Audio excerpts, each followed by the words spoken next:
कुर्सी की आत्मकथा पर निबंध। मुझे लोग कुर्सी कहते हैं। लकड़ी, लोहे या प्लास्टिक से बनी एक चीज जिस पर बैठा जाता है। लेकिन मैं सिर्फ एक वस्तु नहीं हूँ। मैं सत्ता, आराम, अधिकार और कई बार षड्यंत्र की प्रतीक भी हूँ। मैंने समय के साथ इंसानों के रूप बदलते देखे हैं, मगर उनका मुझसे मोह कभी कम नहीं हुआ। कभी मैं राजा की राजगद्दी बनी, तो कभी गांव के पंचायत में मुखिया जी की चौकी, कभी स्कूल में मास्टर जी की सीट बनी, तो कभी संसद में प्रधानमंत्री की कुर्सी। मेरा नाम भले ही मामूली लगे, पर मेरा किरदार बहुत बड़ा है। मेरे जीवन की शुरुआत एक बढ़ई की दुकान से हुई थी। उसने मुझे बड़े जतन से तराशा, मेरी पीठ बनाई, मेरे पायों को मजबूती दी और मुझ पर सुंदर नक्काशी बनाई। जब पहली बार किसी ने मुझ पर बैठकर चैन की सांस ली, तब मुझे समझ आया कि मेरी असली पहचान क्या है।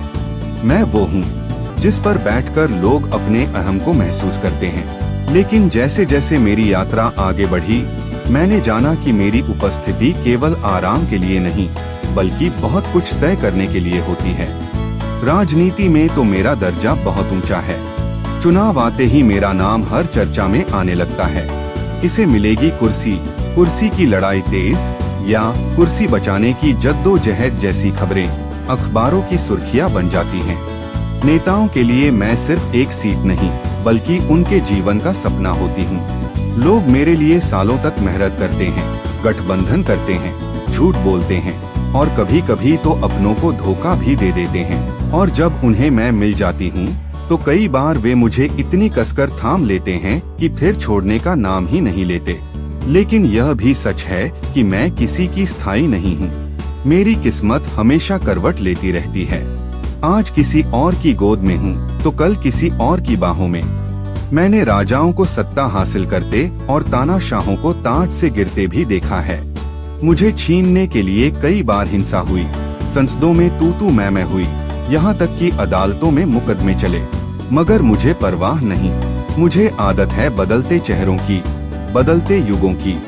मैं केवल प्रतीक हूँ, सत्ता के उत्थान और पतन दोनों की। मेरी एक और पहचान है, दफ्तरों की कुर्सी। इन कुर्सियों की भी अपनी राजनीति होती है। एक ही दफ्तर में मेरी ऊंचाई तय करती है कि किसकी कितनी इज्जत है। ऊंची पीठ और चक्री वाली कुर्सियां अधिकारी की होती हैं, जबकि साधारण कुर्सियों पर बाबू या आगंतुक बैठते हैं। मैंने देखा है कैसे लोग ऑफिस में मुझ पर टिके रहने के लिए चाटुकारिता से लेकर षड्यंत्र तक का सहारा लेते हैं। मेरी ऊंचाई, मेरी पकड़, मेरी जगह, सब कुछ मायने रखता है। कभी कभी मुझे लगता है कि मैं एक साधारण वस्तु बनकर भी असाधारण महत्व पा गई हूँ। मैं चुपचाप सब कुछ देखती हूँ, सत्ता का लालच, पद की हवस, आराम की तृष्णा और कभी कभी एक वृद्ध का अकेलापन भी। मेरे ऊपर बैठा हर व्यक्ति मुझसे कुछ चाहता है, लेकिन कोई मेरे मन की बात नहीं पूछता। शायद मैं बोल पाती तो दुनिया को बताती कि जिनके लिए मैं सपना हूँ, उनके लिए मैं कभी कभी बोझ भी बन जाती हूँ। आज भी मैं हर घर, दफ्तर, कोर्ट कचहरी, संसद और मंत्रालय में मौजूद हूँ। लोग मेरे लिए लड़ते हैं, भागते हैं, गिरते हैं, मगर मैं वहीं बनी रहती हूँ, अपनी चार टांगों पर टिकी हुई, चुपचाप और स्थिर। मैं जानती हूँ कोई भी व्यक्ति मुझे हमेशा के लिए नहीं पा सकता।